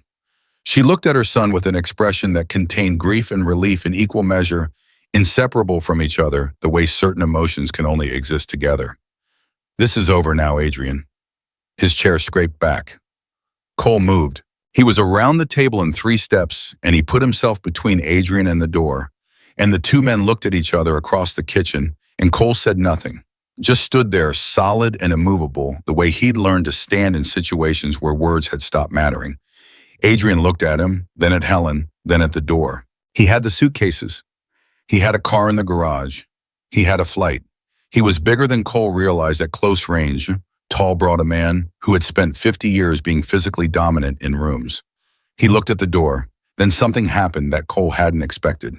Adrien's hands started shaking. Not anger, not calculation. The hands of a man who has been holding something enormous for decades and has just had it taken away, and whose body does not know yet what to do with the absence of it. He sat back down, slowly, his head dropped. And Helen Whitaker, who had been beaten by this man, controlled by this man, nearly destroyed by this man, got up from her chair and walked around the table and stood beside her son and did not touch him. Just stood there, present, because she was still his mother even now, even after all of it. And that was not weakness. Cole understood in that moment that it was the hardest, most complex form of strength in the room. "This is done," she said softly. "Let it be done." Cole pulled out his phone and called Dana. Dana answered on the first ring. "We're at the house," Cole said. "Call the state police. Tell them to come now." "Are you safe?" Dana said immediately. Cole looked at Helen, standing beside her son. He looked at Adrien, who had not moved. "Yes," he said. "We're safe." Outside, somewhere across the dark county, a scanner was crackling. And in the kitchen of a farmhouse at the end of a gravel drive, a man who had spent 35 years being protected by silence was sitting with his hands in his lap, while the silence finished ending all around him. Cole stood in the doorway between the kitchen and the hall and watched Helen and did not speak. There was nothing left to say. There was only waiting for the morning to come, and the morning was coming whether any of them were ready for it or not. His phone buzzed. A text from Marta at 5:58 a.m. State police are 4 minutes out. A G investigator moved up to 7 a.m. Local media scanner picked up the broadcast. Cole, the whole county heard it. He looked at the words. The whole county heard it. He thought about the trucks in the turnout across from the motel, the volunteers who monitored the emergency channel, the farmers with scanners on their kitchen counters, the overnight drivers on the county roads, all of them waking up to the voice of a 78-year-old woman, calm and clear and unafraid, describing what had been done to her. Not as a victim, as a witness. Cole exhaled. He leaned against the doorframe and let himself feel for the first time in 48 hours something adjacent to relief. But it was a careful relief, the kind you hold at arm's length until the morning actually arrives and you can see what the day has made of everything. Outside, a car turned onto the gravel drive, blue lights moving through the dark. Cole straightened, looked at Helen one more time. She looked back at him with an expression he would carry for the rest of his life. Not triumph, not vindication, not joy. Something quieter and truer than all of those. The specific, exhausted peace of a woman who had finally stopped running from the truth and let it catch up to her. And survived. The state police took Adrien Whitaker into custody at 6:14 in the morning without incident. Cole watched from the hallway as 2 officers walked him out through the front door of the house he'd lived in for 20 years, and what struck him, what he would think about later in the months that followed, was how ordinary Adrien looked in that moment. Not diminished, not broken, just ordinary. A tall man in a dress shirt with his hands being cuffed behind him, walking through his own door for the last time, and the morning air hitting his face the same way it hit everyone's face. The extraordinary thing about monsters, Cole had learned, was how little they looked like the word. Helen stood in the kitchen doorway and watched her son be led away. She didn't cry. She didn't speak. She held herself very straight, both hands pressed flat against the doorframe on either side of her, as if she needed the solidity of the wood to stay upright. When the cruiser door closed and the car began moving down the gravel drive, she let out a breath that sounded like it had been held for 35 years. Cole moved to stand beside her, and she didn't look at him. "Is it wrong," she said quietly, "that I feel sorry for him?" "No," Cole said. "He's still my son." "I know. That doesn't go away, even after everything." She paused. "Is that weak?" "It's human," Cole said, "and you've been more human than anyone in this situation had any right to expect you to be." She was quiet for a moment. Then she said, "I need to sit down." He helped her to the kitchen table, not the dining room table which neither of them wanted to be near right now, and got her water and sat across from her while the morning came fully through the windows and the house settled into the strange new silence of a place that has been the site of something enormous and is now simply a house again. Dana arrived at 6:45 with Ruthie right behind her, and then Margaret, and then Loretta, and then Diane and Ruth Ann, and within an hour the kitchen was full of people who had spent the night in a motel room and had driven over in the gray Montana dawn because they needed to see with their own eyes that Helen was all right. Nobody spoke much. Ruthie made coffee with the confidence of a woman who will find and operate a coffee maker in any kitchen, in any circumstance, And Dana sat in the corner with her phone and her notebook doing the relentless logistical work that the next phase was going to require. And the five women arranged themselves around Helen like something protective and permanent. Cole watched all of this from the hallway. Then he went outside and sat on the porch steps and let himself be alone for a while. He was exhausted in a way that went past the body, the specific, dense exhaustion of someone who has been operating on adrenaline and purpose for 48 hours and has just had both of those things resolved simultaneously. He sat in the cold and breathed and watched the gravel drive and thought about nothing specific, which was unusual for him. Usually his mind moved constantly. Right now it was just quiet. His phone buzzed. Marta. "You need to know something," she said when he answered. "The scanner broadcast from last night. Connie, your motel owner's friend, the county clerk, she recorded the whole thing on her personal scanner. She posted it to the county Facebook group at 5:50 a.m. before the sun came up. By 7, it had been shared 400 times. By the time you're hearing this, it's been picked up by media in Billings and Great Falls." Cole absorbed this. "How are people responding?" he asked. "Mixed," Marta said honestly. "Some people are horrified about Adrien. Some people are still angry the Frank Okafor situation, people who are scared about the clinic. But Cole, there's a third group, and it's getting bigger." A pause. People who listened to that recording and recognized something in Helen's voice. People who've been in situations like hers or watched someone they love be in a situation like hers. People for whom hearing a 78-year-old woman say, "I've been afraid of you for 35 years, and I thought that was permanent, and I was wrong." Marta paused again, and her voice, when she continued, had something different in it, something Cole hadn't heard from her often. "That sentence is going everywhere, Cole. That specific sentence." Cole was quiet. "She doesn't know that yet," he said. "No, but she will." He hung up and sat with it. Then the screen door opened behind him, and Helen came out with 2 cups of coffee and sat beside him on the steps, close enough that her shoulder touched his arm, and handed him one of the cups. They sat there for a while without talking, in the cold, watching the morning finish arriving. "What happens now?" Helen said eventually. "Dana handles the legal process. The AG investigator comes at 7. There'll be more interviews, more documentation. The medical board opens a formal review." He paused. "It's going to be a long process. It's not going to be clean. And the clinic? Dana says the state can appoint an interim physician within 72 hours if the community formally requests it. It's not the same as Adrien. Nothing's going to be exactly the same overnight.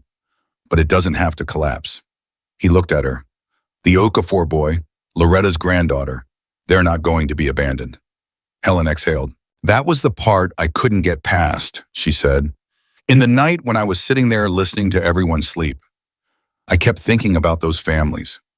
I kept thinking that maybe the cost of the truth was something those children had to pay. And that seemed..." She stopped. "That seemed like more than I could ask." "You don't get to make that calculation alone," Cole said. "That's not your debt to pay. Adrien created those dependencies deliberately, as a control mechanism, for you and for the whole town." He held her gaze. "The cost of the truth is not your fault. It's his." Helen looked at him. Something moved across her face, a complicated series of emotions that arrived and passed too quickly to fully name.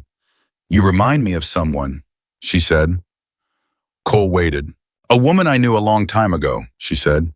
"In the 1990s, before James got sick, I volunteered at a women's shelter in Great Falls. Not consistently, every few months whenever I could get away. I wasn't able to do it openly because Adrien was already..." She stopped. "He was already controlling things. But I found ways." She wrapped both hands around her coffee cup. "There was a woman who came to the shelter in 1998, from out of state. She'd driven almost all the way across the country. She was in bad shape, not physically, or not only physically, spiritually maybe, like the light in her had been turned down very low." A pause. "Her name was Carol." Cole went absolutely still. "She had a son..." Helen said, her voice steady and careful and full of something that was not quite grief and not quite love, but contained both. "In the Marines. She talked about him constantly. She was so proud of him, even when she was at the lowest point I ever saw her reach. She'd pull out photographs, this young man, in uniform, serious face, looking at the camera like the camera owed him something. She paused. She looked like you in the eyes, the same way of taking in a room. Cole's throat had closed. He didn't speak. She stayed at the shelter for 11 days, Helen said. She was going to leave him her husband. She had a plan. She had the papers. She was ready. A long silence. And then he found her, and she went back. And I tried to stop her. I tried everything I knew how to try, but she went back. Helen looked at her hands. I never heard from her again. I tried to find her afterward, years later when I was stronger and had more ability to look. But I couldn't.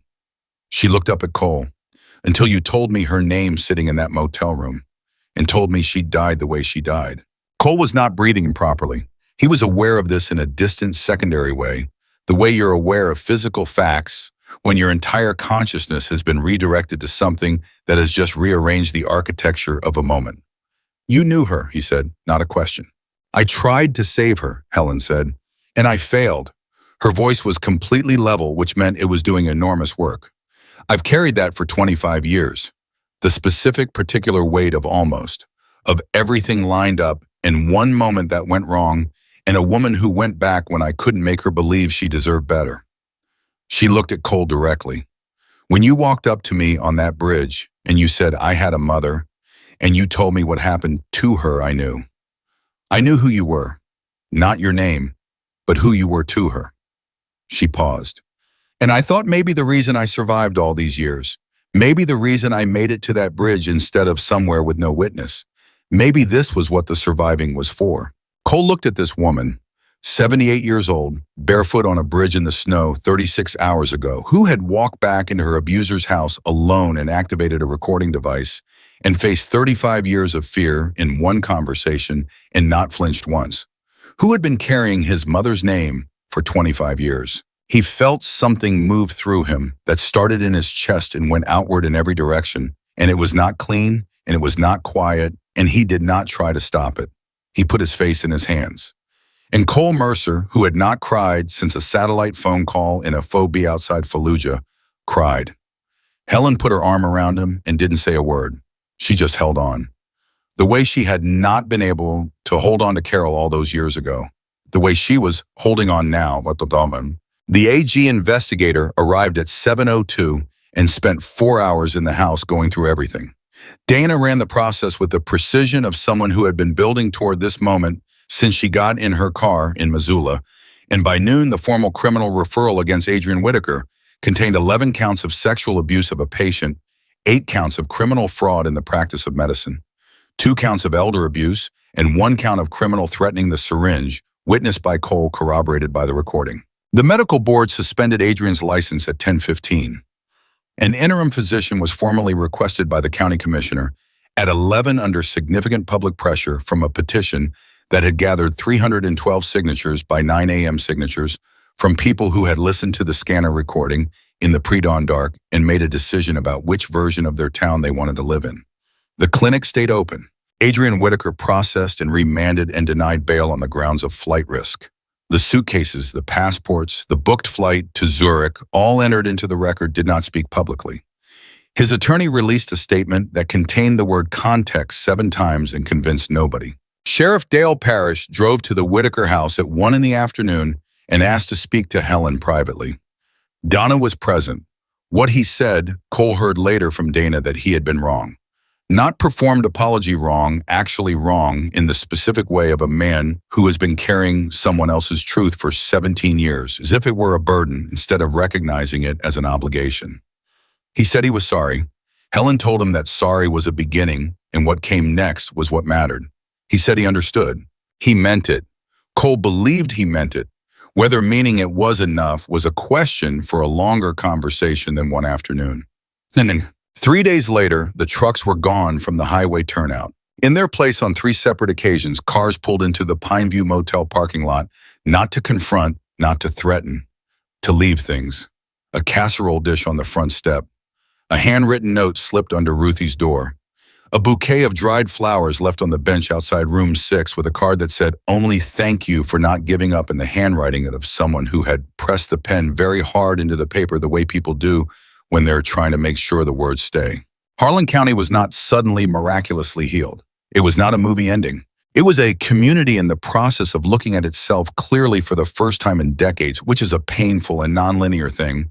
And some people were doing it better than others, and some people were not doing it at all yet, and that was the reality. But the process had started. That was real.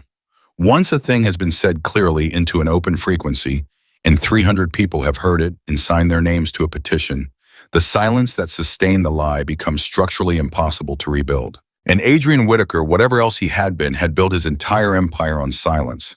Without it, he was just a man in a holding cell. It was Diane who proposed the community health center idea on the fourth morning, sitting at Ruthie's breakfast table with a yellow legal pad and the same paralegal's precision she'd deployed in the motel room. "The building belongs to the county," she said. "Adrien leased it. That lease is now void given the criminal proceedings. The county commissioner is desperate for a solution that doesn't involve a medical desert. Volunteer physician networks in Montana are more robust than people think. I've been making calls." She looked around the table. "If we organize properly, we can have a community health board in place and a formal application for state funding submitted within 2 weeks. We can rename it, reframe it, take back the space he owned and make it into something that belongs to everyone." Helen looked at the legal pad. "You'd name it the Whitaker Center," she said carefully. Diane met her eyes. "It was your husband's name before it was his," she said. "James Whitaker worked that mine for 30 years and never hurt a soul. The name belongs to both of them, and you get to decide which one it carries." Helen was quiet for a long moment. Then she said, "James would have liked that." Diane wrote something on the legal pad. "I'll start the paperwork today," she said. 2 weeks later, Helen Whitaker stood at the front of the Harlan County Community Center. Not the clinic, not a courtroom, but the same hall where Adrien had held his meeting and spoke for 37 minutes to 214 people. Cole sat in the back on a folding chair. He had been planning to leave. He had been planning to leave since the morning after the arrest, and then there had been one more thing to do, and then another, and then Marta had told him the hearing wasn't for 3 weeks, and Ruthie had told him the room was his as long as he needed it, and she wasn't charging him, and so he had stayed. Not because he had nowhere to go, because leaving had started to feel like the wrong direction. He watched Helen stand at the front of that room with no notes, no podium, no buffer between herself and the thing she was describing, and speak with the directness of someone who has run out of reasons to soften it. She talked about 35 years. She talked about the specific mechanics of control, how it works, what it takes from a person, how you don't notice the exits disappearing until you're already in the water up to your chin. She talked about the women who had come to the motel. She talked about the nurse who had tried to file a complaint and been destroyed for it. She talked about the moment on the bridge when a stranger had sat down 6 feet away and hadn't tried to convince her of anything, had just stayed. She didn't talk about the syringe. That was for the courtroom. She didn't talk about Adrien's childhood or her grief at what he had become. That was private and would stay private. She said, "The worst part of what happened to me wasn't what my son did. It was watching good people, kind people, people who loved their families and went to church and brought casseroles when someone died, convince themselves not to see it, because seeing it required something they weren't ready to give." The room was absolutely still. "Abuse does not survive in darkness," Helen said. "It survives in the space between knowing and acting. It survives in the sentence, 'I suspected, but I wasn't sure.' It survives in convenience. And in this town, for a long time, it survived because we all needed something from the man doing it, and needing something from someone is a very effective way of not looking at what they are." A man in the third row put his face in his hands. Cole thought it might be Frank Okafor. "I'm not here to assign blame," Helen said. "I'm not standing up here to make anyone feel guilty for the past. The past is where it is, and it cost what it cost. I'm standing here because 3 weeks ago on a bridge in a snowstorm, I had decided it was over. I had decided that the weight of 35 years was heavier than anything that could possibly be on the other side of speaking the truth." She paused. "I was wrong, and I want every person in this room to know. I want every person listening to this in whatever county or state or country this reaches, that I was wrong, that the other side exists, that it is hard and it is imperfect, and it is not a movie, and it does not erase what happened. But it is real, and it is worth it." The applause started in the back and came forward. not the automatic applause of a crowd going through a social motion. The other kind, the kind that starts quietly because people aren't sure, and then builds because the uncertainty resolves into something they need to express with their hands. Cole did not applaud. He sat in his folding chair in the back of the room and watched Helen stand there receiving it, and he thought about a woman in a bus station in Great Falls in 1998 who had come so close, who had almost made it, who had gone back. And he thought about the daughter she hadn't had, and the son she had, and the fact that the son had been on the other side of the planet when she needed him, and had spent 23 years inside that fact. And he thought about a bridge in a snowstorm and a 78-year-old woman standing on the rail in a soaked nightgown, and the way some things that cannot be fixed can still, in some imperfect and unexpected way, be answered. He got up quietly and walked out before the applause finished. Damn. The Harley was in the parking lot where he'd left it for 2 weeks. He'd done the maintenance on it the night before the way he always did before a ride. Methodical, complete the ritual of someone who trusts machines more than most things, because machines told you the truth about their condition if you knew how to look. He was strapping his bag to the back when he heard the door open. Helen crossed the parking lot toward him, with her coat buttoned correctly this time, and her white hair combed and her eyes clear in the cold morning air. She stopped in front of him. "You're going," she said. "Time to go," he said. She looked at him for a moment with an expression he'd come to recognize, that particular combination of grief and acceptance that is not the same as resignation, that is in fact its opposite. Then she reached into her coat pocket and took out a photograph. Oldie. Printed on the paper stock of the 1990s, the color slightly faded at the edges. She held it out to him. He took it. 2 women standing outside a building he didn't recognize, a shelter entrance. He understood after a moment. Side by side, not posed the way people stand in photographs taken by someone else who caught them mid-conversation. One of them was Helen, 25 years younger, and she was laughing at something. The other woman was looking at the camera. Cole's hand went still. He knew that face in the specific, irreducible way that you know the face of the person who taught you what love looked like before you had words for it. The lines around the eyes, the way she held her shoulders, the expression that was serious and a little guarded the way she always looked in photographs, because she never fully trusted that what was being captured was hers to keep. His mother, alive, laughing at something Helen had said 25 years ago in the 11 days before she went back. Cole looked at the photograph for a long time. He didn't trust his voice, so he didn't try to use it. Helen stepped forward and put both her arms around him, and he stood there in a parking lot in Montana in the cold and let her hold him, this woman who had known his mother and failed to save her and spent 25 years carrying that failure, and had then stood on a bridge in a snowstorm and been found by a man who carried the same failure from the other side. She was a good woman, Helen said quietly against his shoulder. She was funny, and she was fierce, and she loved you more than she knew how to say. And she did not deserve what happened to her. A pause. And neither did you. Losing her the way you did, that was not your fault, Cole. You were on the other side of the world. You were where she needed you to be so that she could be proud of something. She was proud of you. She said it every single day. Cole pressed his eyes shut. He breathed. "Keep it," Helen said, stepping back, nodding at the photograph. "She should be with her son." Cole looked down at the photograph one more time. Then he folded it carefully and put it in the inside pocket of his jacket against his chest, where it would ride with him. He put on his helmet. He got on the bike. Helen stood in the parking lot with her coat buttoned and her hands at her sides and watched him. He looked at her one last time. She was smiling. Not the careful, fragile, almost smile he'd seen in the motel room at 5 a.m. 3 weeks ago. Not the exhausted, complicated expression of a woman in crisis. This was something else, the smile of a person who has walked through the hardest thing they will ever face and come out the other side knowing with complete certainty who they are. He started the engine, and as he pulled out onto the county road and pointed the Harley north into the wide, cold Montana morning, the bells of the First Methodist Church of Harlan County began to ring behind him. Not for a funeral, not for a Sunday service.